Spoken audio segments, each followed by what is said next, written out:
What up? Hi, and welcome to Jank Takes, a jank podcast about Why is this happening? shit. I don't know. I decided that this podcast isn't about me enough. It should be more about you. Right?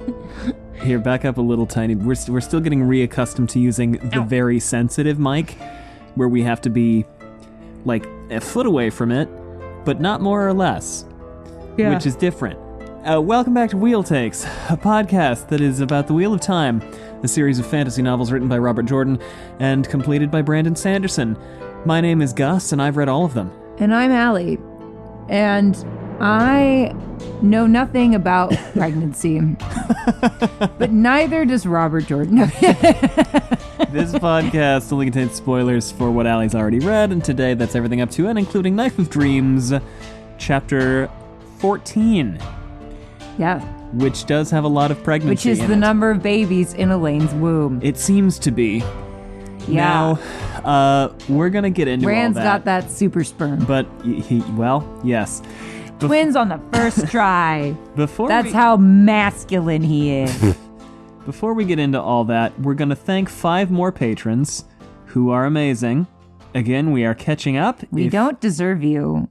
We're behind on everything. Yep. But we also love you so much and cry all the time thinking about it. It's true. That's actually true. Sometimes I start crying when I think too hard about stuff. And Gus will look at me and I'll start crying. And our code for me just having one of those moments is I thought about it too hard. So... few things. So I think about it too hard, how much I love you guys. Thanks. First things you first. All. I'm working on that. Sorry. For the cup of coffee, Larm69. Specifically requested to be thanked as Larm69. You know. This is their, here, Ellie, this is their real name? They requested I like Larm69. I don't want to know their name. Larm69. Thanks, Larm69.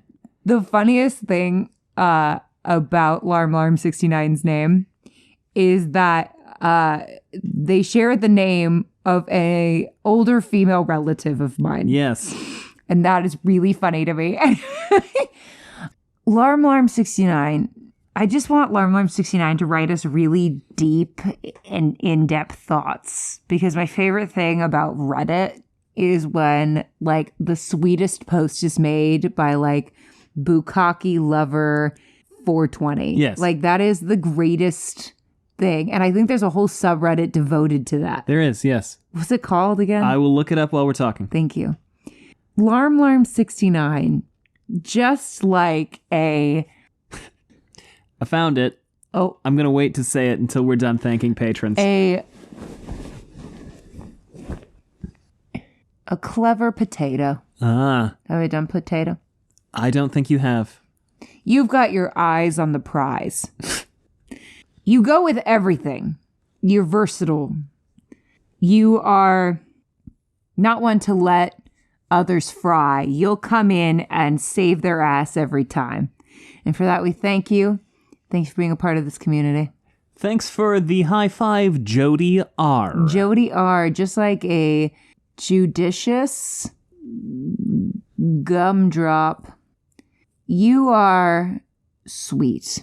Just one of those lovely, warm, well-rounded people. You're also, but you know, you get that, like, being nice and being kind are two different things. You're also... You might hear the cats meowing, by the way. Yeah. I won't apologize, because every time I apologize for animal sounds, I get yelled at. It's true. You're also... excuse me, I'm in the middle of something. Sorry, go on. I'm just kidding. You don't dissolve under pressure. You outlast it. And you are also always rocking a nice coat. Get it? Mm-hmm. Because it's coated with sugar. That's good. And for that, we thank you, and thanks for being a part of this community. Thanks for the high five, Wendy Z. Wendy Z, just like a comely... What? Is that how you pronounce that? I'm pretty sure. Okay. What have you been saying? Comely? Yeah? You've been saying comely? Oh. It is comely. Well, it should be comely. Play it directly into the mic. Comely. That's too quiet. Well, Hang it on. sounds stupid. Comely. There you go. Comely? Yes. I'm not going to say Which it means, like that. Okay, you can say comely if you want. I'm not going to say comely. That's All for right. goddamn sure. No. You do It you. can't be comely. It's comely. No. Not everything is dirty. Everything is dirty, it's true. guys. On this podcast, everything is dirty. A comely. Which means pleasing to the eye. I don't think you should get that in your eye.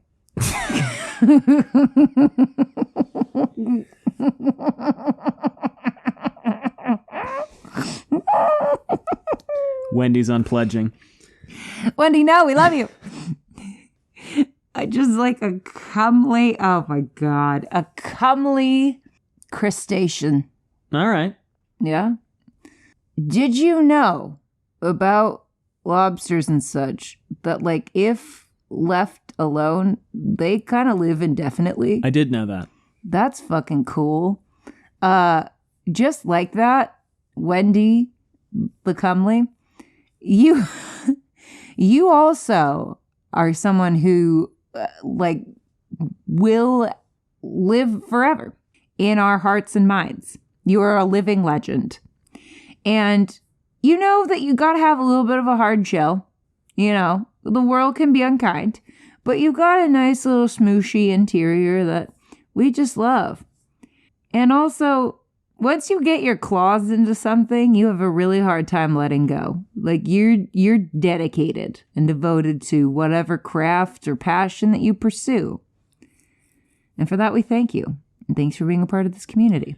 Thanks for the cup of coffee, Superfly. Superfly, just like a ridiculously awesome. What? You try. No, you're good. You're good. Okay, You're good. you come up with a word. I scrunched my brow. I was intrigued. How dare you? Ridiculously awesome. Do you have a compliment word? No, you're much better at this than I. Okay, thank you. Stop being so scrunchy. I can do comely again. Do whatever you want. Whatever makes you happy. A ridiculously awesome. Why do I always want to go with rutabaga? No. It's a good word. Come up with something else. Ping pong table. All right. Yeah. Good stuff. That's awesome. Everyone else is mad they didn't get ping pong table. Yes, they I are. know. I'm sorry. Only one can get ping pong table, and it is you, Superfly, because you are Superfly. You're ridiculously awesome. Ping pong table. You bounce around a little bit. Sometimes, you explore a lot of different passions, but that means that you're well-rounded. They say jack of all trades, master of none is always better than a master of one. Yes. That's the full phrase. That's the full phrase. I found that out recently, and it has fucked with me. A couple weeks ago. I don't know what I've talked about yesterday. I don't know where I am. So if this is a repeat, cool. I don't know that. Yeah. Sometimes, you find yourself up Schitt's Creek without a paddle. Get it? Yes. Paddle. Because it's like paddle. Yes, yes. Like they have paddles. Yes, yes. You know how in ping pong they have paddles? Yes, yes. Please continue. Very good. Very good. But you always... Very good. We're still recording on the jank setup. But you always know how to get back in it. Nothing gets tabled for too long.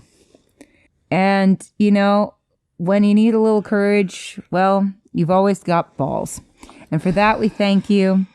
And thanks for being a part of this community. And thanks for the pint, Katrin M. Could it be Katrine?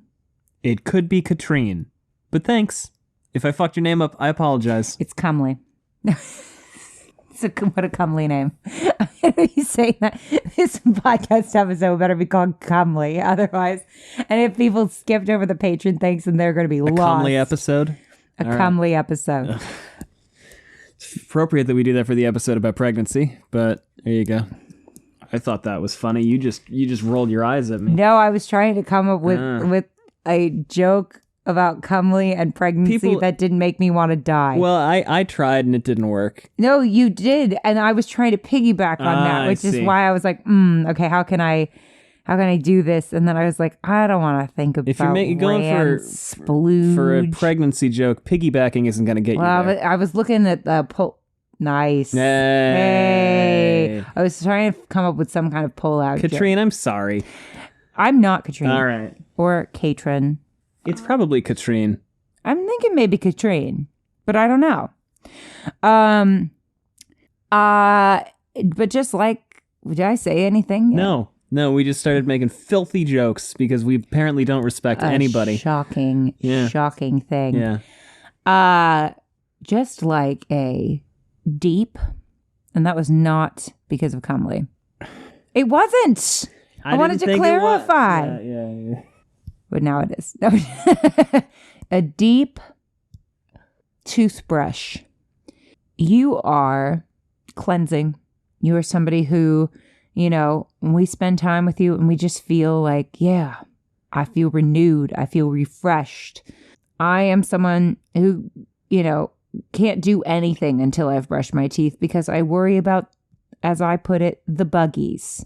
Because for some reason, one of my parents told me that if you don't brush your teeth, then your teeth have bugs in them. Which, I suppose... If you go for a long time... I mean, we've all seen The Grinch. Yeah.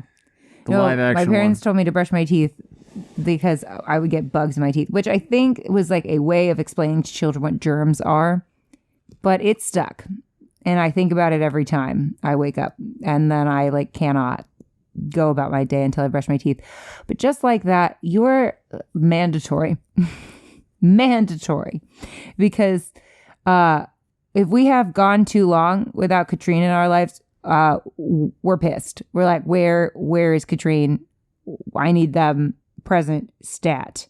You're also, sometimes you'll get a little bristly, but just about the stuff that you really care about. And for that, we thank you, and thank you for being a part of this community. So thanks, everybody. You're all great. Podcast still free. Don't tell them that. Now, Allie. Just kidding. We're gonna talk about some stuff. By the way, if you have just been fast forwarding 30 seconds through the patron thank yous, there is a timestamp in the description that tells you when they end. But then you miss out on comely. You do miss out on the reason why this episode is called a comely episode. Anyway, pregnancy. Speaking of the Wheel of Time.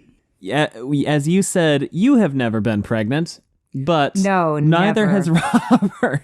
I've been around many a pregnant woman, which right now feels like a little bit of stolen valor, if I'm being honest. Sure. We kind of put out the call almost, asking a handful of folks. We were like, we've never been pregnant, neither I nor Gus. And I reached out to my coworker who had a baby last year. We were like, 7, because I looked at the timeline. Okay. We were curious.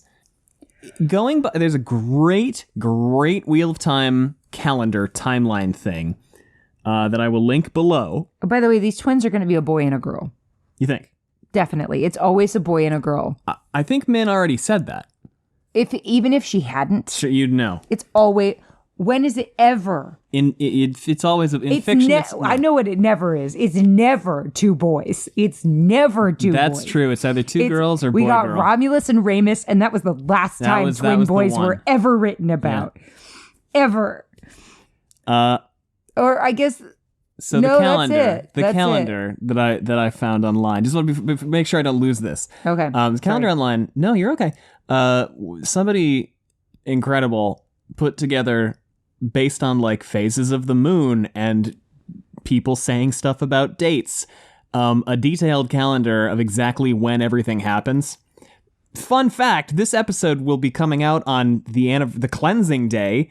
This episode sounds terrible name for a holiday, but the apparently the cleansing takes place on March 8th. Okay, it does sound horrible. Really, it's like horrible. The Purge. Awful. Yeah, but you're like, who were we cleansing? No. Yeah, apparently they cleanse the source on March 8th. But they made a calendar. The day that these chapters take place, and of course the calendar has full spoilers in it, so be aware. And it stops at Gathering Storm because it's impossible to keep track of the timeline after Sanderson takes over because he didn't really care about that, which is fine. Mood. But what are you doing? Allie is crab. I don't even know how to describe this. She's just wiggling back and forth, holding a squishmallow, inching ever closer. It's very sweet. I missed you. Sorry. You were far away, and well, so I needed to scooch closer and closer. So Elayne, as of this chapter, is exactly 7 weeks pregnant. To the day. Now, here's what I know about the first trimester. You're really tired. And obviously we're saying this with the caveat of everybody's experience is different. Everyone's experience is the same. And no two pregnancies are alike, even for the same person. All pregnant people are the same person. You all fuse into one single brain cell. No, that's not now, true. you wanted to say something. You're the one who brought all this up. I did? Yes, you opened the episode talking about Robert Jordan's never been pregnant. Well, that is a fact. Yes. That is something I can say about him. Something we know. Objectively. And not only that, but I don't think he has children. I don't think it's surprisingly hard to find out. Children. Yes. But I don't think he has biological children. Not to my knowledge. Okay. So the jury's out on whether or not he's met a pregnant person. We don't know. We can only speculate. Here's the thing. All I know about the first trimester is from my older siblings or their wives being pregnant, my mom being pregnant, and Animal Planet, and some of my friends, but mostly Animal Planet. So I'm not the foremost knowledge of what pregnancy entails. I do know that the first trimester, you're tired. Yeah, there is some morning sickness. We got a lot of feedback. Which you learned recently was not just in the morning. No, I knew that. I informed you of this, yes? Okay, all right. You were like, really? And I said, yes. And then I think you forgot that I had taught you that. No, you teach me everything. No, not everything. Yes. I'm pretty sure you knew to count before we met. Okay. But. Wow, all right. I'm pretty sure. Yes.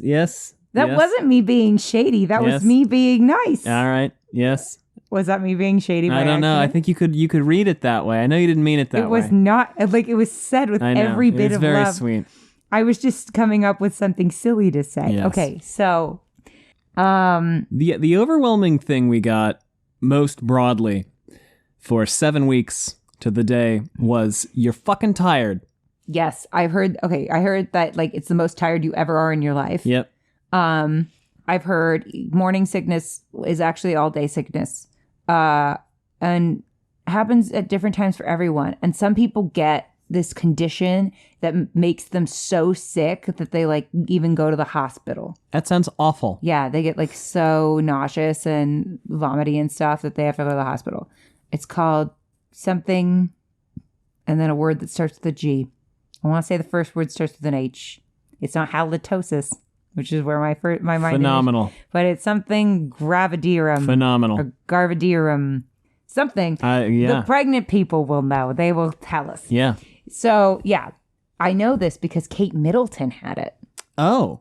And I don't know why I knew that about Kate Middleton. But here's the other thing I know about it. It gets worse with every pregnancy. Sounds horrible. Isn't that horrible?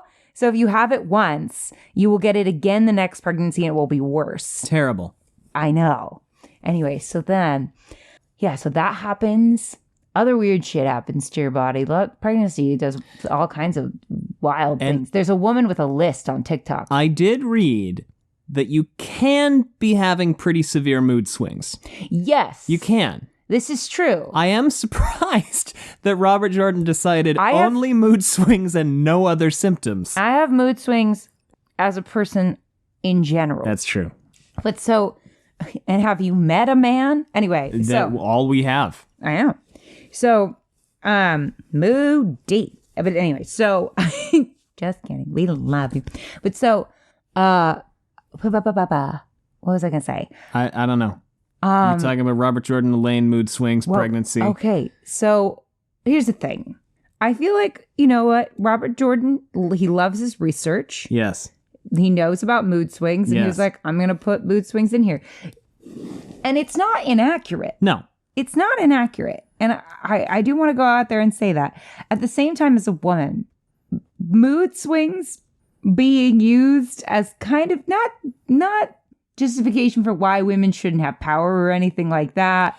But like when we see a woman in power having mood swings, it's not my favorite representation. Because the conversation around women in power is like, but their periods. Moody. Yeah. Like I literally saw something today about a female politician who will remain unnamed because I don't want to talk about politics on this podcast right now. I can't. Yeah. I don't want to get into it. But so I saw, and I don't like this female politician. All okay. right. I don't like her. Okay. All right. I'm not going to say who it is. I don't like her. Okay. And I stand by that. Okay. But this man who is supportive of her party was like, I wouldn't vote for her because she's a woman and I don't think women should be in power. And I'm like, do not force me to defend this woman right now. Okay? Do not force me to do this because like, I think she is unqualified for many reasons, but I will go to bat for her. My God. In that instance, I understand. I will go. Do not make me a defender. She is waving the Squishmallow's tentacle at me. Do not make me a defender, sir, of this woman. Yeah. Anyway, so it is. Yeah. So I understand. I have small feelings, large feelings. Yeah. I never have small feelings about anything. No. Because you're a woman. As a joke. Okay. The murder entered her eyes. The Squishmallow is coming up and coming down on my head. That was a joke. Everybody's blood pressure spiked for a second when I said that. A hot second. They were like, it was a joke. They were like, oh my God, I thought he was. No. They were like, we've been waiting. We've been waiting for the day. That was a joke. He turned on us. That's how I feel whenever I discover a writer I like. Like I'm just waiting for the day that we find out that they like. Well, this is squash the other thing. Children and somehow. We'll take an ad break in a minute. It's fun because every time Allie tells me, "Oh, you remember such and such, or you remember so and so." Now I've gotten in the habit, and it's not meant as a joke, but I've gotten in the habit of going, "Oh fuck, are they racist?" It cracks me up every time because sometimes yes. Yeah. Anyway, on that note, we actually are going to take. And the racism part's not funny. It's how quickly you go, "Oh fuck, are they racist?" And I'm like. What terrible opinion do they have? Anyway, we're going to take a really quick ad break. We'll be right back. We can't like anything.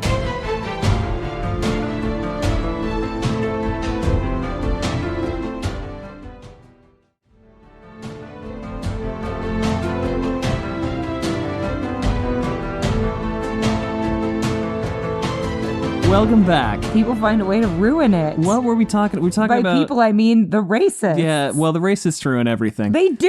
That would also be a good and I'm like, episode who invited you? Did you want to talk more about Elayne? About how this man was forcing me to defend a politician I don't like? Well, or Elayne. Well, yeah, Elayne. So speaking of politicians I don't like, because I don't like Elayne these two chapters at all. Like, I typically really like pregnant women. Let me put that, let me make that clear. I stand the pregos. Up until this point, have also quite liked Elayne. Thank you for your contribution to the world. Yes. But so, I don't, I like pregnant women. And also, people who are pregnant who are not women, all loved and accepted. I want Elayne to stop it. I've never said anything bad about any Wheel of Time character. The Wheel of Time, but Elayne is a fucking asshole these past few chapters, and I don't like her. She is.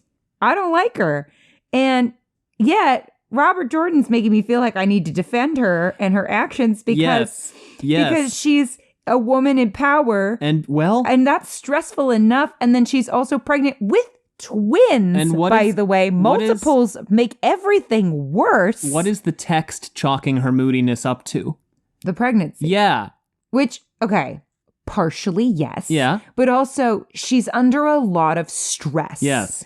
And she's pregnant with twins, and she's under a lot of stress, and everyone is, and like, people are attacking her city, and if they catch her, they'll kill her.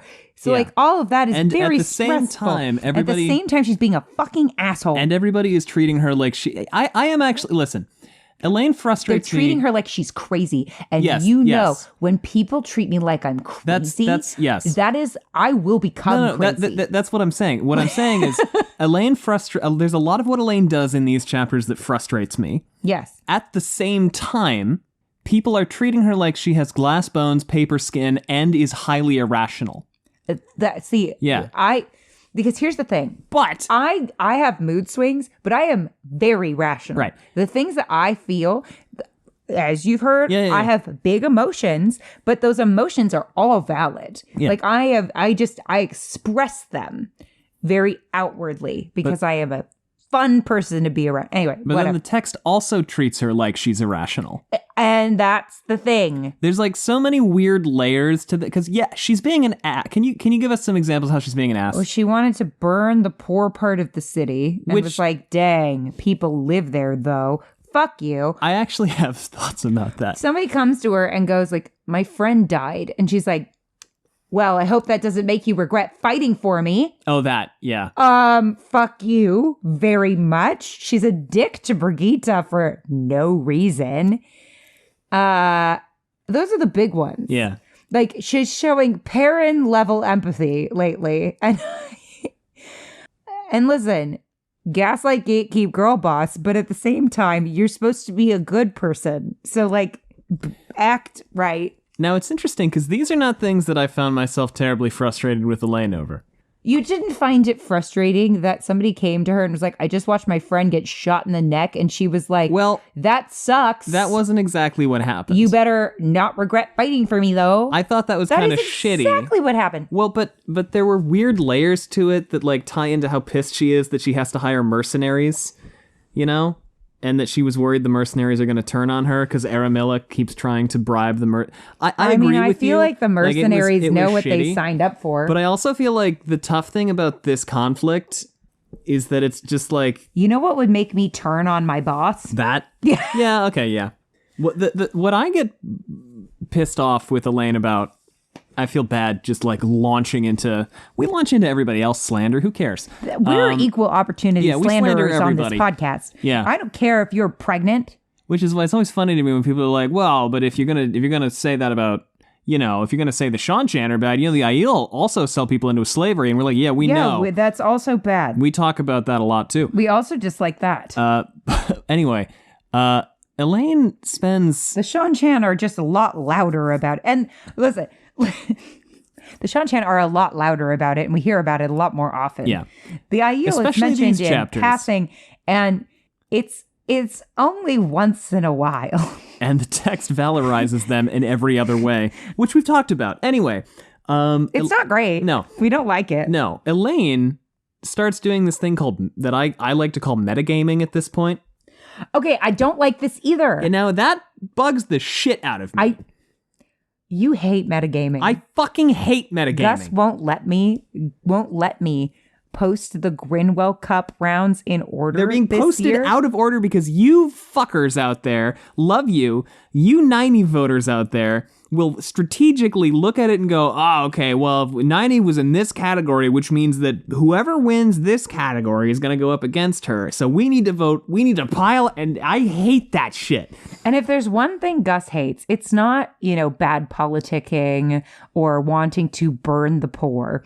It's metagaming. She didn't want to burn the poor. She wanted to burn the poor. I have thoughts about this that we'll get to when we get there. Or I can talk about it now if you want, but it's kind of going out of order. Well, would you like me to read my notes? No, we'll get there in a second. Okay. The dog just crop dusted the entire room. He really did, Petey. It's really bad. Oh my God. And he's like fast asleep. He doesn't care. We got to post a picture.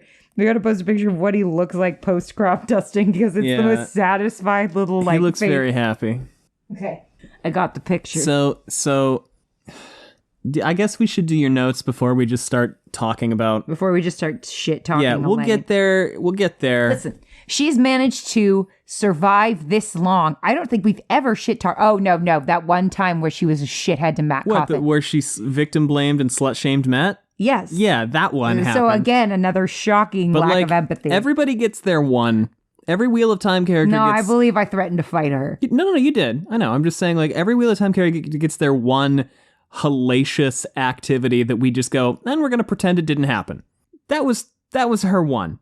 Egwene's got a big one. Egwene's got a big one. We go, we're gonna look past that. Anyway, Rand's a war criminal. Rand is a war criminal. More than once. Nynaeve hits people. Perrin has hit his wife. Yeah, she was hitting him first. Anyway. They're both not great. Okay. You want to give us your notes, Allie, Elayne. for chapter 13, Siege. Literally Elayne. Can we burn the pores? Brigitte threatening to tie up Elayne. Promise? And have Avienda sit on her. Promise? Yeah. And then the next chapter, do you remember what the next chapter is called? And then Elayne comes out of the closet. Do you remember what the next chapter is called? Hot Girl 4-Way? Wet Things. He did that on purpose. He might have. Come on, Harriet. You dirty bird. Okay. But Elayne, you could give birth in a coma. You could. Or imprisoned. Or you could lose a limb. Yeah. You could get severe burns. I went on. You could get shot in the leg, like in the show. You could get another concussion. Mm-hmm. The man's friend is dead, Elayne. The fuck? It's not great. No. It would make me turn on her. If I watched a friend, like I'm trying to think, like which friend, because they've known each other for years. So like one of our friends we've known for years. But the guy then is like, I wasn't really a friend. I would have killed him if it was 1-to-1 combat. Well, yeah, he's a mercenary. Yeah. And the other guy could have been hired on the opposing side. Yeah. But still, Yeah. Well, yeah. I mean, it's not great. No, it's this, like, here's the thing. Why are you defending this behavior? I don't know. You take Perrin to task all the time, but when a woman does it, suddenly it's somehow less problematic? No, it's pretty bad, but the guy doesn't seem to care either, and there's like this thing where the book seems to be painting mercenaries in a really negative light, which I understand. They're mercenaries, I get it. What's but also, wrong like, with a mercenary? So someone fights for money. Yeah, like... How's that different from a gladiator? It's not. And I feel like the book is deliberately painting mercenaries, which is fine. I would hope if I were fighting in an army, I'd get paid for it. Yeah. Otherwise, but what's the wait, point? Here's the weird thing. I don't think it's universal. It's just these mercenaries, because the Band of the Red Hand is fine, and they're also a mercenary army. Sure. But for some reason, these mercenaries are getting short shrift. Because, like, this is basically... This guy is like the Matt Coffin of whatever army this is. I'm just saying this all is not very live, laugh, love of Elayne. No, it's not. Elayne, here, hold on. You've managed to circle around to the other side of the microphone, which is not pick up sound very well. Okay. So, here's the thing. I have a lot of sympathy for Elayne at this point. I don't. All right. All right. Yeah. Chapter 13. But wait, no, what were you going to say? She's also pissing me off. Yeah, she's a fucking asshole, and I want to kick her in the butt. So chapter 13. I'll show her all the bad things that can happen to her. Now I'm advocating for spanking pregnant women. Bree, this podcast makes me do the weirdest shit. Bree has very strong feelings about having very strong feelings about Elayne metagaming. Are you familiar with this? No. Bree, frequent contributor, has the very valid point that the boys rely on prophecy to dictate their actions all the time. Yes. But it's only a problem when Elayne does it. Because Elaine's being an asshole about it. Because Elayne is because this is the thing. Elayne is putting other people at risk. Well, they do too. But Elaine's an asshole. I hate women. That's the problem. Anyway, I think for me, what gets me about Elayne's specific thing is that she's just deliberately ignoring so much valid and stated in the text issue with the prophecy. No, here's the thing. It's not that she's exploiting the prophecy. I don't give a fuck about that. Actually, that's a good idea. It's that she's doing it wrong. She's doing it wrong right? Because she's like, okay, well, if I live to birth these babies, then that means that I'm safe for this entire pregnancy. Mm-hmm. Holy leap of logic, Batman.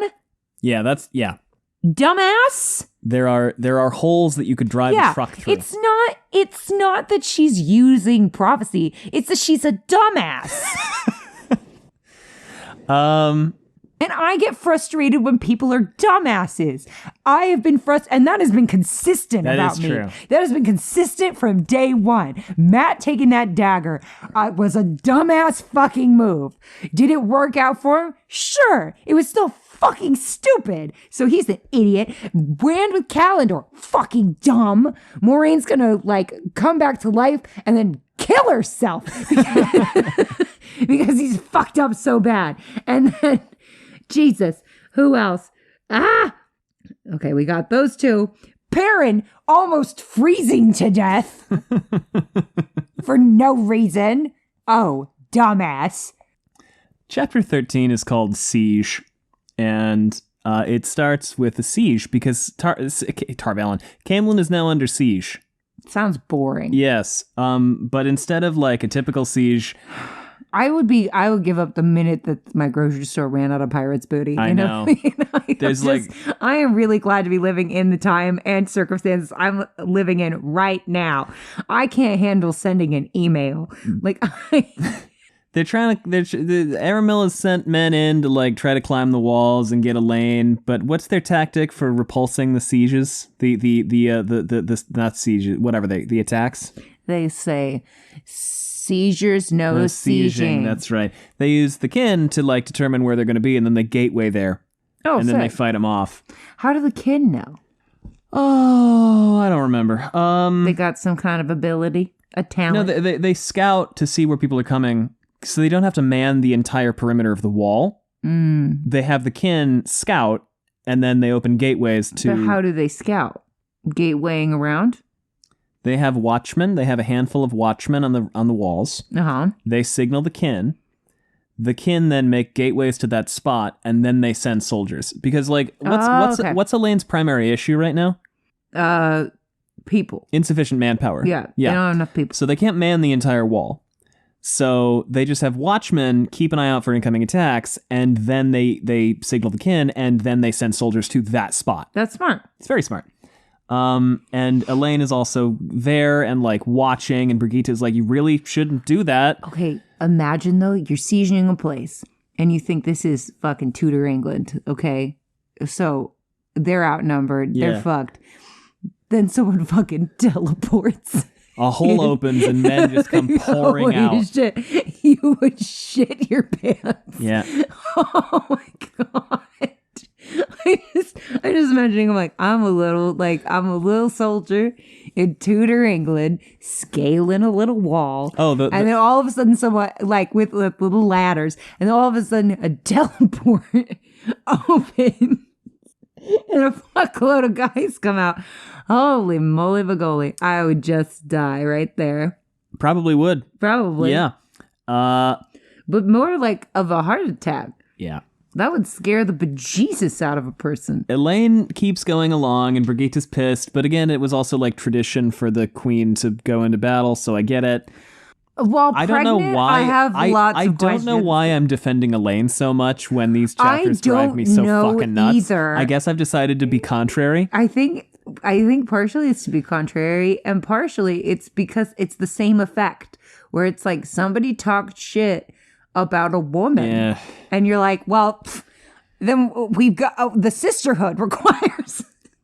No, it's not that somebody talks shit about a woman. It's somebody talks shit about a woman for being a woman, and then you're now we have to defend her, and I don't want to, but I don't want people to go around thinking it's okay to discount women because they're women. She thinks that let's discount them because they suck as a person. She thinks about how she really wishes she could burn down low Camelin.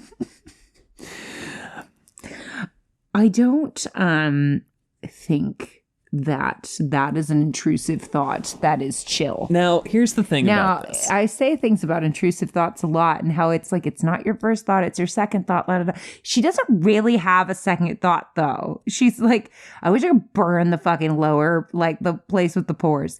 And then she's like, but someone's probably living there. Now, why does she want to do this? Defense reasons? Yeah, because if you have a shanty town surrounding your walled fortress and your goal is to keep people from getting to the wall of the walled fortress, you want to have clear vision surrounding the walled fortress. Mm-hmm. And a shanty town, which is what I assume Locamelin is, it's the foregate, we have the foregate at home, is like, you know, up the poor quarter that surrounds Camelin. Well, it's almost like we should have thought of this before. Yes. She had 2 months to prepare for this. I don't know. Maybe she didn't think she had the appropriate political power to order an evacuation. Because I don't think... She's literally about to be queen. I know, but like, here's the thing about this section of the Camelin succession plot. We spent 8 books throwing tradition to the winds, plowing over parliamentary procedure, making friends enemies and enemies friends, overthrowing societies and cultures. But now we have to rally votes. Here's the goddamn thing. You go ahead. I know what you're going to say. Rand is picking up countries like we're picking up fast food, okay? He's got a little McDonald's, he's got a little Wendy's, he's got a little Burger King, right? He's picking it up like it's a goddamn pizza. And he's like grumpy about it. Because he's like, it's hard being king of everything. And I'm like, yes, arguably it is, because you're like 14 and have an empire. Like, I get that. I get that before the Rand stands come running to his defense. I get that. But like, then you also have Perrin, who literally chapters ago, like, he accidentally became in charge of fucking the Two Rivers / Manetheren, and he's trying to give it away to slavers. And he's like, I don't want this kind of power. And Rand's like, I don't want this kind of power. And Matt's like, I don't want this kind of power. I'm no hero. I just bumbled ass over tea kettle into power. Then you have the women. Wait, don't forget Galad.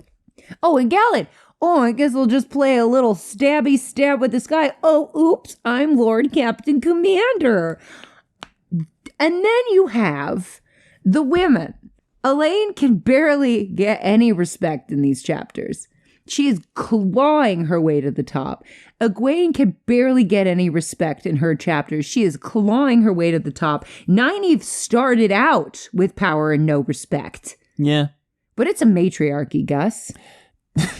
Realistic. I mean, unfortunately. this is, you know, what it's like to be in any field as any woman. Yeah. But like, it's still infuriating to be told, oh, this is a more balanced gendered society. And then to see this shit. Yes. And then to have people go, oh, well, don't forget. we can't take her orders seriously because she's hormonal. No! Don't forget if anything, you should take my orders more seriously, because if you don't, I'll kill you. Like, that's the fucking thing. Yeah. Women are emotional. Have you seen men watch a team lose? Everybody gives there was a trend going around. Oh, yeah. Right? Where men were punching their TVs when their teams lost. Oh. And there was something where it was like a joke in a fucking Super Bowl ad or some shit that the channel had been changed. And it was video after video of men screaming at their wives. Oh, I remember this. Yeah. Yeah. But women are hormonal. I'm like, you know what the craziest hormone is of all time? Testosterone. That's true. It's a hell of a drug. Every war has been started by men. Every single one. Pretty much every single war. Like, everyone's like, who started Troy? Helen fell in love with a hotter guy, and men literally went to war and killed each other over it when they had no stake in that game. To be mythologically, was I yelling in your ear? You were. It was my tinnitus ear too. Sorry, I was getting passionate. It's okay. I think we're figuring out how you got tinnitus. You had to listen to me rant one too many times, and your ear just gave up. You had a lot of emotions because, because I'm home. Because you're. We only ever hear about women's hormones. We never hear about testosterone, and I think we need to discuss it. Testosterone's the cool hormone. Everybody. It makes man.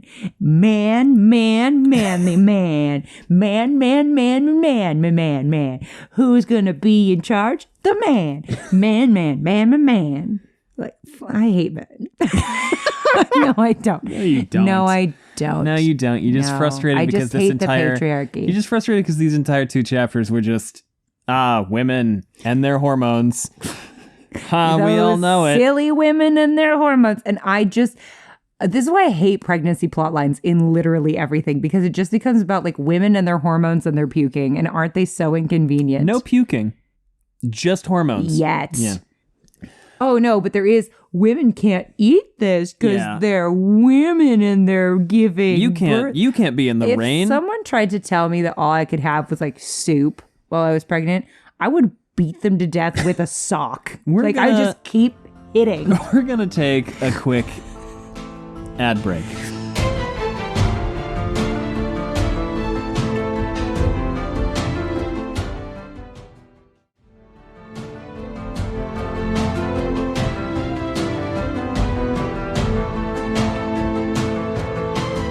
Welcome back. Apparently, this is bringing out a very violent side of me. I guess. Everybody gives... And yet, I haven't gone to war one time. Everybody, at some point or another, kind of roasts Elayne for, like, being impulsive or yelling a lot while she's pregnant, and we're going to skip most of that. I think you're not allowed to do it if you haven't been pregnant. I think only the pregnant people among us, or the people who have been pregnant, are allowed to roast Elayne. Avienda says, I certainly have never done that. If this is what happens to you when you get with child, I think I will never have any. So valid. Everybody, all the kinswomen are like laughing at her, and I would go homicidal. Actually, I'm Team Elayne. All of her guards are like laughing at her. I would be a murderous banshee. Yeah. The Camelin would be painted with the blood of anyone who dared laugh at me. Yet I've never gone to war. She does then think whoever sat, because she's thinking about like, well, now it's just people were having fucking like open bloody warfare and killing each other over this. And she thinks whoever sat on the lion throne then, and very likely that would not be Elayne Trakand, it would be stained red with the blood of Camelin. Because she's worried that if she can't hold the wall, then the people will rise up in her defense, and then there will be a general slaughter, and she's concerned about that. So, babe, they don't like you that much. No, I'm just kidding. Babe, don't worry about it. So, she wants to burn Low Camelin to the ground. No, they definitely then would not come to your defense. She would have burned Low Camelin to the ground to deny Eremilla's people cover, except that the fire might easily spread inside the walls and spawn a conflagration. That's the only reason? Spring rains or no spring rains. Besides, people lived in those houses despite the siege. That should have been the first thought. She did not want to be remembered as the one who had destroyed their homes and livelihoods. Yeah. You're an asshole. You're pregnant and an asshole. Both of those things can be true at one time. And then you were really chill for the most part prior to this. Are you sure that the dark one didn't impregnate you? She like charges the wall as the men are retreating, and this is the thing that made me go a little bit like, Jesus, Elayne. What she chastises this in a minute, because like Birgitte is shooting down fleeing soldiers, and kind of not chill, kind of not chill, but also kind of not chill. Kind of not chill. Definitely violates the Geneva Convention. And then I don't know. And I think Doesn't so. Because, I mean, it's a retreat. I don't know. But, like, then she's like, hey, you fuckface guardsman, or not guardsman, you fuckface mercenary who just watched your comrade guy get killed. Why weren't you shooting down the fleeing men? And he's like, well, because if I were running from them, I wouldn't want them to shoot me down either. Exactly. It's called empathy. Well, I understand it's war. I get it. But, I don't know. No, we can still be human. First of all, war shouldn't exist. We should all get our shit together. But second, if we have to have war for some reason because someone's lost their shit for some reason, then we should still probably be human beings about it. This dude's name is Rice Abalaman, or Rice Abalaman. It's Alabaman, but with the letters reversed. And he just looked at a map. He goes, that was Alden Mihiri's company. I recognize him, I did. Good man, Mihiri, as I fought alongside him more times than I can remember, I have. He'd almost made it to that warehouse door when your arrow took him in the neck, Captain General. A shame that. And Elayne is like, you losing your fucking balls, you little bitch boy? You see, this is what would make me turn on her. I'd be like, what the fuck? I'm just sharing. He made his choice as you did, Oh, fuck, she's British, isn't she? Every time I forget that I made Elayne British once. He made his choice as you did, Captain. You may regret the death of a friend, but I hope you aren't regretting your choice. And he's like, no, I don't give a fuck. If I'd been in one-on-one against him, I would have killed him, but, I didn't. It's not that he definitely gives a fuck. Yeah. He's like, oh, that's a guy I knew. That's a bummer. Maybe they didn't know each other that well, but it's still like, oh, fuck. I noticed some of your men have crossbows on their backs, Captain, but I didn't see any using them. And Birgitte's like, yeah, they don't do that. I think that's probably the right move. You see, my lady, the way of it is, if you press a man too hard when he's trying to get off the field, attempting to ride him down and the like, well, the next time it's you trying to get off the field, he might return the favor. After all, if a man's leaving the field, then he's out of the fight now, isn't he? Yes. Until he comes back tomorrow. The next time, I want to see those crossbows put to work. Oh my God, you're such a dick. You're a dick. And Birgitte's... Something bad's gonna happen. She's gonna die. They all talk about how much they hate mercenaries. You know what? No, we can't. Wait, we gotta talk about this. Yeah. Look at me. Oh, what? So here's the thing. We can't have something set up like this where it's like, oh, I will be giving birth to these babies and not have something bad fucking happen to her. Seems likely. She's doing the thing again where she stares at me while she says stuff to try to get me to break. I have this cracked idea. Yeah, go ahead. That some horrible thing happens to Elayne. You have said that before. You think she's going to get an involuntary C-section. Yeah, I do. I think that's how that goes down. Because it feels very like I was from my mother's womb untimely ripped. Yeah, a little bit. That's a Macbeth quote for anybody. Can't say it! Oh my God! We're not in a theater. I'm very superstitious. We're not. Well, then I'll go outside and run around and spit or whatever I'm supposed to do. This and only this. No, it's fine. No, we're not in a theater. It's fine. If I were in a theater, that would be bad. All right. We're literally performing for the people right now. Well, everything goes wrong on this podcast anyway. The mold already, that's true. Yeah, what's the worst that could happen? Don't say that! Oh, God. You can't do that! All right. Anyway. All right. Jesus. Worst possible thing you could ever fucking say. Okay. Fucking relax. I think that you need to realize that these superstitions are just your way of controlling the universe that is uncontrollable, and we're all going to die and we don't know when. This is not my therapy session. Go on. Whatever we were talking about. I don't even know. Mother's womb untimely ripped. Okay, Elayne. yeah. It feels very like that Mackers thing where he's like, oh, I can't die because I'm going to be killed by someone who was not from woman born, and that's no one. Everyone's from women born. Yeah. And then Macduff is like, psych, I was a C-section baby. Freaked you with the okie doke. Is kind of a bullshit loophole, but whatever. Who am I to go up against Shakespeare? But Mackers is my favorite. It's short. Play. It's so short. It's great. Yeah, it's my favorit Shakespeare play. It's so fucking short. It's so good. It's also tight. I love almost all of them. Henry VIII, but is it that the one that sucks? Henry VIII does suck, canonically, because he wrote it to make Elizabeth happy. It was just basically. Yeah, it left out all the interesting things about Henry VIII. Yeah. Which were that he was fucking nuts. because of syphilis and had a bunch of wives, some of whom he killed. Cue Nick Miller going, you think you can have a bunch of wives? You get one wife. It's the way that the world works. Yeah. I did scenes from that play once, and I'm like, this is just, you just filleting your patron. That is a lot. Anyway, it's one of, sorry, continuing on. Okay.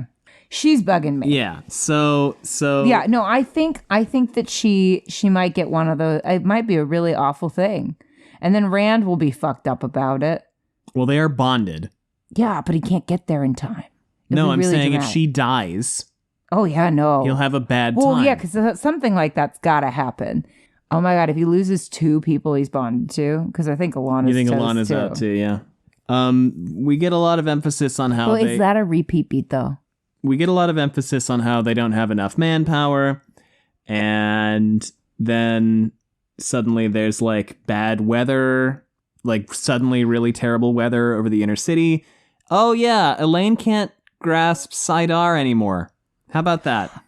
I hate that. Being pregnant made the weaves noodles. No. They're nuttered boodles. No. They're buttered noodles. No. They're nuttered boodles. I hate that kind of shit about pregnancy plot lines with magic. Yeah, go on. I hate it. Please continue. That's all I can say. Yeah. I hate it. I think it's sexist and dumb. Yeah. Was there something like this in Exiles? Yes. Yeah. It happens every time. Yeah. And I'm like, no. Yeah. No. They're nuttered boodles. Oh, no. She wasn't allowed to use her magic because it could impact the baby. Ah, I see. All right. So, yeah. And I'm like, boo. She can't embrace... It's not gas station sushi.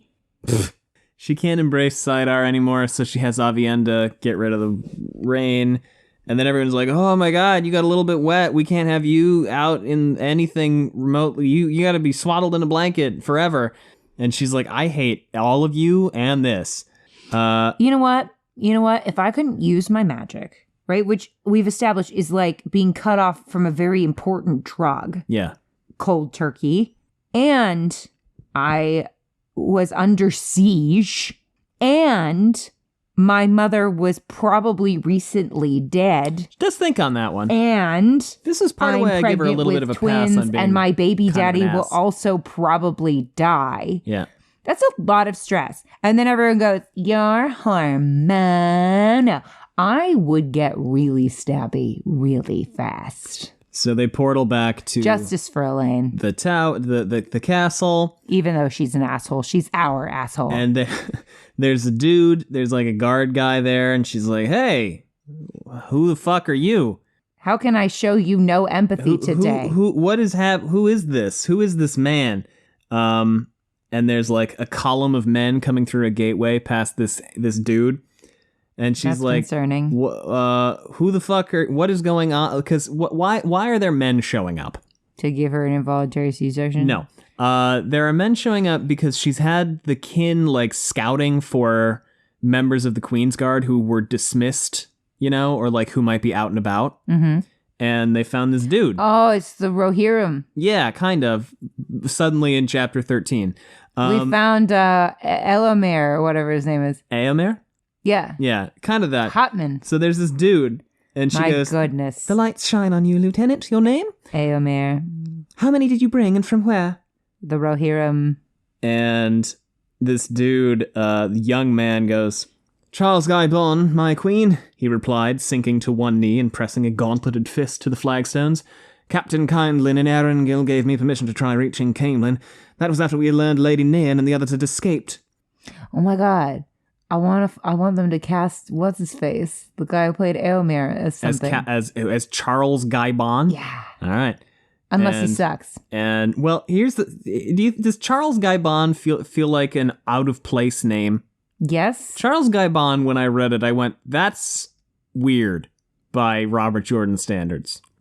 Do you know why Charlz Guybon feels like an out-of-place name? You told me this. I hinted you this, yes. Yes, you said that there was some kind of competition. Yes. To name a character after you. Charlz Guybon is a real person. And his wife bid on rights to name a character after someone in the Wheel of Time. It was a charity auction. That feels like such a gamble. And Charlz Guybon's wife his middle name was Guybon, apparently, won this and sent a description of Charlz Guybon to Robert Jordan. And Robert Jordan put Charlz Guybon in the book. Here's the thing. What would be the most tonally inappropriate name? Like, not bad name, but just tonally inappropriate name for this character. Braden. No, actually, weirdly, that could work in fantasy. I'm trying to think. I feel like... Because you can fantasize any name, pretty much. I feel like it's gotta be, like, Jake. J-A-I-Q. No, it's gotta be one of those, like, millennial what the fuck names. Like Axel. Who was the Aiel clan chief with the name that we... Darren? Derek. Derek feels fantasy. Darren does not. I feel like there are fantasy characters named Darren. I have a relative named Darren. You know what's fun? Oh. There's a character in Malazan named Kyle. It's spelled Kyle. Sure. There's a character named Anamandaris Purake. There's a character named Whiskey Jack. There's characters named Kaladin Brood, Greymane. And then we got Kyle. And Kyle. Karsa Orlong, Kalim Makar, and Kyle. Okay, I'm trying to think what would be the funniest name. This is... Elayne, Corball Brooch, and Kyle. Sorry. And this is... It might be Kyle. Chives. Chives? Like the vegetable? Chives. Chives? Yeah, his name's Chives. Do you know a person named Chives? Doesn't this have to be a real name? Isn't that a butler name? Like, Jeeves. Chives? Chives. No, this is my butler's Chives. sour cream and onion. Like, what? Oh, I have the hiccups. Shit. Chives, you know? I don't think the Chives is a butler name. Okay, I kind of think though that would be kind of a cute name if it didn't mean Chives. If it weren't Chives, Chives would be a great name. Do you have any of those where you're like, that would actually be a really dope name if it weren't for the fact that like it meant something? Because I've heard people say that about chlamydia. Like if it didn't mean chlamydia, it'd actually be a really beautiful girl's name. Oh my god. Am I wrong? No, maybe. And I know Ramona Quimby from Ramona and Beezus wanted to name her daughter Chevrolet after the car because she thought it was a beautiful name. That's good, actually. I like that. Ugh. Anyway, Charlz Guybon is here. Chives is here. It was a real dude. Chives. Okay. Watch next week, patron. Charlz Guybon, can you please not call me Chives? No. I paid for this. No. As Nandor from What We Do in the Shadows. No, we are nicknaming everyone today, you included. So yeah, Charlz Guybon has arrived, and he's real hot. And like Robert Jordan keeps going out of his way to be like, this dude, sexy as fuck. I would hope. What a looker. I would hope that would happen for me. Yeah. If somebody wrote me into a book. Absolute epitome. Actually, I have been written into peak Hotman. more than one book. I was written into a book as an old man with one arm. But a sexy old man with one arm. Yeah. Well, I was your wife in it. Yeah. Shout out to Consort of Fire. Schooner's in there too. Anyway. I legit cried. I did too. So Charlz Guybon is here. How many men did Charlz Guybon bring? A fuckload. 10,000. That's a fuckload. Charlz Guybon not only showed up with the most out-of-place, real-sounding name in the entire series, he also, like... So he's not going to suck because a reader was named. That is a reasonable assumption, but Raffo, I think it would be a little bit shitty to be like, and also he's evil. So then, what's his name? That actor is a possibility. Captain Kindlin said I could try to find men who'd been discharged by Gabriel, my lady, and they started flocking in as soon as I put out the call. You'd be surprised how many tuck their uniforms into a chest against the day they might be wanted again. A good many carried off their armor, too, which they shouldn't have done, strictly speaking, but I'm glad they did. What if he plays Gareth Bryn? He'd be like the right age now, I think. Éomer. Kyle Urban? Yeah. Éomer. Yeah, he would be, yeah. That is Kyle Urban, Rafe, right? Make it happen. I feel like that could work. Yeah, Kyle Urban. He's 51. Ooh. Oh, yeah, I see it. He's perfect. Oh, I see it. He's perfect. Yeah, that would work. That is Gareth Bryn to me. That's my new... Yeah, that's good. I'm good at this. And he's already in Amazon's ecosystem. He's on The Boys. I'm saying. And I think that's wrapping up, right? I have no idea. Oh. So... I feared I'd waited too long when I heard of the siege. I was considering trying to fight my way to one of the city gates when Mistress Zagain and the others found me. She became very upset when I called her Aes Sedai, but that has to be the one power that brought us here. It was, and she isn't. How many, man? 4,762 of the guards, my lady. And I encountered a number of lords and ladies who were trying to reach Camelin with their armsmen. Be content, I made sure they were loyal to you before I let them join me. There are none from the great houses, but they bring the total only to 10,000, my lady. He said that as if it were of no moment at all. There are 40 horses fit for riding in the stable. I have brought you 10,000 guards. Anyway, we've spent a lot of time talking about this. Any thoughts on Charlz Guybon? Anything further on any of this? Or is that the chapter? I think we're good. That's chapter, everybody is like, ooh, we gotta get you out of those wet clothes, girly pop, or else, you'll die and your babies will kill, I don't know. And she's like, I'm gonna be fine, fuck you, and that's the end of chapter 13.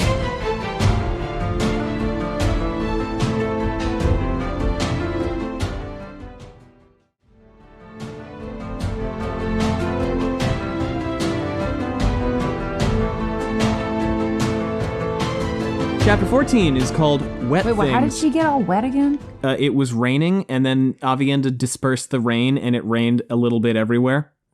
Okay.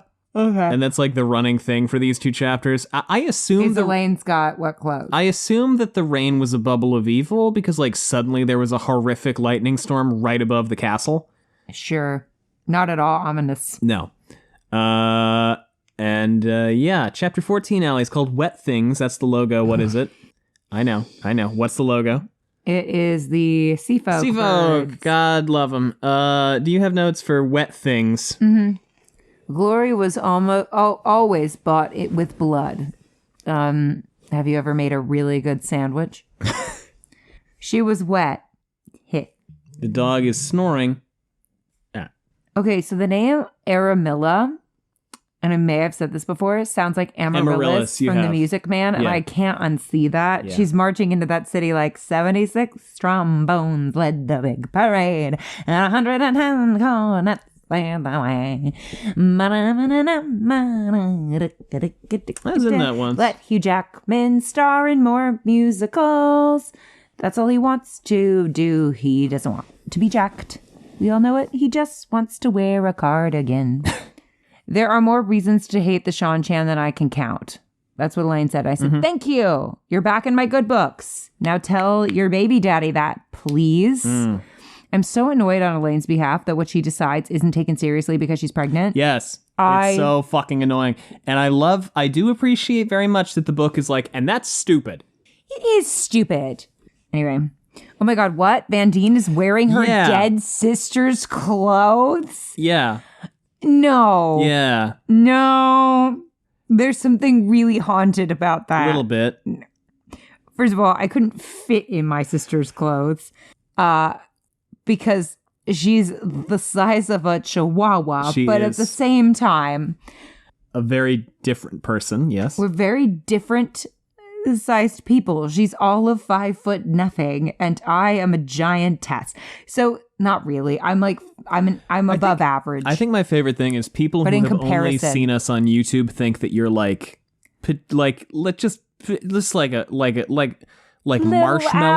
marshmallow sized fits in a pocket. You're very much like an average height woman. I'm above average. Yeah. I'm 5'6". I'm just fairly tall. You're and tall. I make jokes about how tiny and small and short you are all the time. Yeah, and my sister is wee. She's really small. So first of all, spooky. There's the spooky quality. That would freak me out about wearing her clothes. Yeah. Second, and her perfume. It's giving Norman Bates. There is a lot going on. There's a little Bates Motel thing happening here. It's a lot. A little bit. This is not a well woman. No. She's consumed utterly by grief. I don't know why everyone is just like, she's really grieving. It's like, I would be like, hey, bestie, I don't know how normal this is. We need to find the therapy, Aja. Stat. Everybody grieves in their own way. And also, I'm feeling like this makes her even more feel like she killed her. It does seem to suggest it. Like, this is getting to listen, this is getting to a level of fucked that I'm like, oh, something deeply wrong happened. I mean, losing your twin sister, that'll break anybody. It will up. fuck you up. Yeah, no, listen. I can't. I think about this all the time. It's probably not healthy, but I have several sisters, and I don't know what I would do without them. And I think about it sometimes. I'm like, one day there will be one of us left, and that's horrible. So I can't imagine. And I think they're twins, right? Which, like, that's not to say that that's more important, but there is like a twin bond as well. Twins and like a lot of 100-something years old and have been together for all of it. And, you know. And it was sudden and she saw her dead. Like, there's a lot of levels. And it was murder. Yeah, there's a lot of levels of fucked up here. At the same time. And according to you, may or may not have killed her. Only ever wearing her clothes. Like, it'd be one thing if I was like, I took a sweater. No, now she is like always dressed in Adelius's clothes. And perfume. Yeah. It's the perfume that really sets it over the edge. Yeah. Like, the clothes are maybe one thing, but the perfume is weird. This is a lot of grief. Yeah, the perfume gets weird. And to you, it's all of it like together is weird. Guilt grief to you. Yeah. All right. Yeah. Also, I've heard of sisters stealing each other's clothes, but now my closet isn't safe from them even after I become a statistic. Chapter 14, Wet Things. It's always funny. Also known as Elayne has more meetings. That feels like my life too. Yeah, which yeah. Okay, I'm just kind of looking through here. Like, nothing happens this chapter. Not much. She talks to some kinswomen. They talk with some ex-demane who they're trying to rehabilitate, and I go, oh my god, we can't escape the Shanshan in any fucking plot line right now. It makes me want to scream. They're everywhere. They are everywhere right now. Yeah, you got Jalari, former demane, who... But Elayne, to her credit, doesn't like them at all. No, Elayne fucking hates the Shanshan. Because of what they've done to all the collared women. You've got... Which I'm like, that is correct. They can't even speak of themselves in, like... First person pronouns. Yeah. When you are restricting someone from not even being able to say, like, first person pronouns, like, we've got to have a discussion. Yeah. So it's too far. You got Jalari, the demane who is rehabilitating herself. Being rehabilitated, but, like, she has a bit of a breakthrough. What's the breakthrough? She's able to say I. She's able to say I, and she's begun to accept that she can live without a collar. Yeah. However, at the same time, there's a Suldam who has finally conceded that she can see the weaves. And what is her response? I need to go get collared immediately. Collar me right now. This is terrible. You need to collar me. Yeah. So, you know, you win some, you lose some. There's Propaganda is a hell of a drug. Oh, yeah. There's a couple of people from, like, Tenchiko and Terabon who... They're deconstructing. Yeah. And Elayne's response is send her to Shanshan then. And I'm like, wait, before we get there, there's some people who were, like, locals who were captured and enslaved who are, like, kind of flight risks, too. And they're like, we can't leave them alone around Suldam because they might do what the Suldam tell them because they're so badly conditioned. That should tell us everything we need to know. That there are locals that are this fucked up. Like, yeah. So let's talk about that, Allie. This other... I hate the Shanshan. I know, me too. This other ex-Suldam is now seeing weaves. 28 of them remain reluctant to admit this, but one of them, Marley, has accepted that she can see the weaves. She's like, fucking collar me right now. This is terrible. I shouldn't be allowed to walk around. And... Okay, riddle me this, Shanshan. If we're collaring all the Suldams, who is going to operate the bracelets? Right. You dumb fucks. And Elayne goes... Deconstruct faster. Elayne goes, send her back to the Shanshan as soon as we can. And Rihanna's like... Okay, but then she'll be like, hey, by the way, all of you Suldam can channel. Right, that's why she wants to do it. Oh, the chaos. That's specifically why. Elayne, you pregnant genius. Yeah, Rihanna goes, but they'll make her a demane. I can't condemn any woman to that. And Elayne goes, I can. She helped hold enough. She helped hold enough others prisoner that she deserves a taste of it herself, Rihanna. Ooh, she's British. God damn it. You were doing a British accent. She helped hold enough others prisoner that she deserves a taste of it herself, Rihanna. But that's not why I mean to send her back. If any of the others want to stay and learn and make up for what she's done, I certainly won't hand her to the Seanchan. But light's truth, I hope they all feel like Marley. They'll put an eidam on her, Rihanna, but they won't be able to keep secret who she was. Every one-time Suldam I can send to the Seanchan to call her will be a mattock digging at their roots. That's not incorrect. No, like, here's the thing. She's completely fucking right. It's fucked up. Yeah, but they're fucked up. But it's also like... They did a fucked up thing, so turnabout's fair play. I think that this is kind of brilliant. It's really brilliant. Unfortunately, it gets slapped into oblivion by the next thing she says. Which is what? Which is, nothing can happen to me while I'm pregnant. Yeah, she does say that a lot. And I'm like, ma'am, do not undermine your brilliance. And Rihanna's like, maybe we shouldn't do that. And Elayne goes, I'll think on it, Rihanna, but I doubt I'll change my mind. I don't think she should. No, fuck them. Anyway, then Vandene walks along, cosplaying her dead sister. There is something, like, I could see an occasional jacket, a scarf, you know, a memento of some kind, a locket, but a whole outfit and perfume? Gus, that's deeply unwell. She's working with these two kinswomen, and Rihanna goes, I'm very glad she has those two to occupy her. It's good that she mourns her sister, but I fear she'd be obsessed with Adelius's death without Kirstian and Zarya. Mm-hmm. She may be anyway. I believe that dress she's She wearing... may be I believe that anyway. dress she's wearing belonged to Adelius. I've tried offering solace. I have experience helping people overcome grief. But so there is some therapy, Aja, to be had. She won't give me 2 words. In fact, Vandene wore only her dead sister's clothing now. This is a problem. And We all need to talk flowery about it. perfume as well.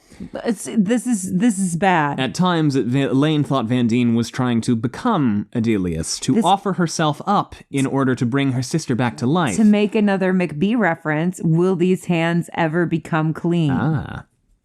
And then Elayne, like, grabs Avienda's hand because she can't imagine life without Avienda because they're close friends, besties, roommates, you know.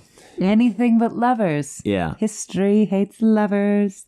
Ugh, they're in love. He accidentally wrote a great sapphic romance, and then he called it Sisters. It makes me want to throw up. Anyway. It's okay. All right, so... We love him anyway. She's trying to figure out who killed her. Apparently, she's trying to figure it out. They come upon Rainey Harford, and she goes, Why, my lady, you're drenched. You need to get out of those wet things right away. And Elayne goes, Thank you. Rand here? Thank you, Mistress Harfer. I hadn't noticed. And she's like, I was being a dick. I shouldn't have said that. Yeah, that was a little dickish. But Rainey Harford just takes it in stride. And Elayne thinks it's because she's like, well, I guess she's pregnant, so she's going to be a douche, is how she interprets this. Hold on. When you're pregnant, you have license to be a douche to whoever you want? 3 of the mercenary captains are demanding to meet with you. I put them in the blue reception room. This is great news. And told the servants to keep watch so no small valuables accidentally fall into their pockets. Not that I had to, it turned out. Cariana Sedai and Saritha Sedai appeared soon after and settled in to keep the captain's company. Captain Mellar is with them, too. She's like, oh, god damn it, I fucking hate that guy. Fuck. I hate that dude. Then fire him. She was trying to keep Mellar too busy for mischief, yet he had a way of turning up where and when she least wanted him. For that matter, Because he's a dark friend. So did Cariana and Saritha. One of them had to be the Black Aja killer. Saritha Franklin? Sure. One of them had to be the Black Aja killer. Unless it was Marilla, and she was beyond reach, it seemed. No, it is Adelius. It's Adelius. No, wait, Adelius is dead. Vandene. It's Vandene. So she's like, oh, great, I'm gonna go put on dry clothes, and then I'll meet with the mercs, and then she goes around the corner and, like, crashes the fuck into the sea folk. What do they want? Marilla. They want Marilla, and the other one, the Tandine? Yeah, Tangine? Talon. Oh. Yeah. And Elayne is like, God, fuck. Oh my god, I don't fucking care about you guys. If I had remembered that the kin could make gateways, I never would have even needed you assholes in the first place. And now I'm stuck with this stupid fucking deal. And Robert Jordan is like, why did I write this plotline? And nobody cares about them. And I'm joking. This is all me pretending to be Elayne. And I'm not. It's really too bad that the pirate people suck this much. They are the specifically coded black people who are pirates are so boring. They are very boring. And it is always could disappointing. Be so awesome and are so aggravating. It's really unfortunate because the thing about the sea folk too is like when you first learn about them, you're like, ooh. And you first hear about them. Listen, look, I'm sorry. You go like, oh, topless pirates. Very cool. Very cool. And then you actually get to know them better and you stop caring. Not universally, I'm sure, but for my part, I just, every time they show up, I'm like, oh, God, fuck, what? Because I don't know, man. I don't know. Well, they're just here to pester. Yeah, all they really do is like henpeck and wheedle and kind of just annoy. I wanted so much more from them. Yeah, me too. They were cool during the Bowl of the Winds. That was cool. That was cool. And that was it. Yeah. Maybe there's more to come. We'll see. I hope so. But anyway, they're being, brusque. And, Renila's there. Renila's, been busted all the way back down to, like, assistant. Oh, because of Nesta. Her boss died or whatever? Yeah, because Nesta died. And that causes, like, a weird regime shift? Kinda. There was she did something shitty. I don't remember when, but she did something shitty several chapters ago. Oh, because she agreed to the really garbage deal. Oh. She agreed to a really trash deal with Rand, I think. And then she got busted. That wasn't her fault. That was Taviran. Yeah, but then Min was like, yo, don't worry, you're gonna be mistress of the ships. Okay, but when? She doesn't know. And then... Like, soon? Yeah, there's all this stuff where she's like, where's our people? And she's like, I don't fucking know where they are. And they're like, well, fuck you, I don't give a shit. Well, you better find them. And she's like, I don't have time and I don't care, but I'm trying. And they're like, well, you better try harder. You're assholes and we hate you. And then Birgitte's like, maybe you should shut the fuck up and ram your shit opinions all the way up your ass. And Elayne's like, well, that's not the right way to talk about it. And then she's like, but you should, though. And when you go look for them, maybe you should look up your fucking ass, because that's where your fucking heads seem to be, you pieces of shit. And then she's like, uh-oh, Birgitte and I, because we're both women and are bonded to each other, our anger is magnifying back and forth. And our womanly feelings, our womanly feeling... Not the hormones. I'm being facetious, but she is like, oh shit, we're resonating with one another and getting one another angrier. Though, okay, when you're in a marriage. Oh yeah, this is very realistic. When you're in a marriage, like, do you ever hype me? Like, when you come home mad and you're like, this stupid motherfucker, and then I come in and I'm like, that is a stupid motherfucker. It's great. And then you just kind of like ping pong off each other. This is and not you have unrealistic. fun, like, roasting somebody who's being a stupid motherfucker at home. And then you just feel bonded to that other person because we're hating the same shit together. And that's what marriage is all about. Yeah. I mean, sometimes can be. I mean, like, most of the time. So, anyway, they're like... We do it for positive things, too. Oh, yeah. They're, like, but echoing off one another. But it's so fun when she someone yes-ands your energy. Actively work not to be angry, and then the sea folk just sort of are getting ready to... That is the secret to marriage. You just yes and their energy. Like, when they're feeling something, not obviously when it's about like a fight or something. No. But like when they're like, this thing's driving me crazy. You're like, it would drive me crazy too. You're like, bah. You're like, yay, I feel seen. There's all these Aes Sedai coming into town and staying at the Silver Swan. And she's like, I don't know what's up with that. And it's making me stressed. Any thoughts on that? Oh, they're saying there's all these Aes Sedai randomly coming to town? Yeah, there's like 9 Aes Sedai at the Silver Swan. Are they there to beat the kid? Are they there because of Rand's babies? Are they there because of the incoming, like, new head of Camelin? Are they there because... Oh, are they there because of Elida? Because doesn't she have, like, a thing out for them? Maybe. Anyway, Renila leaves, and...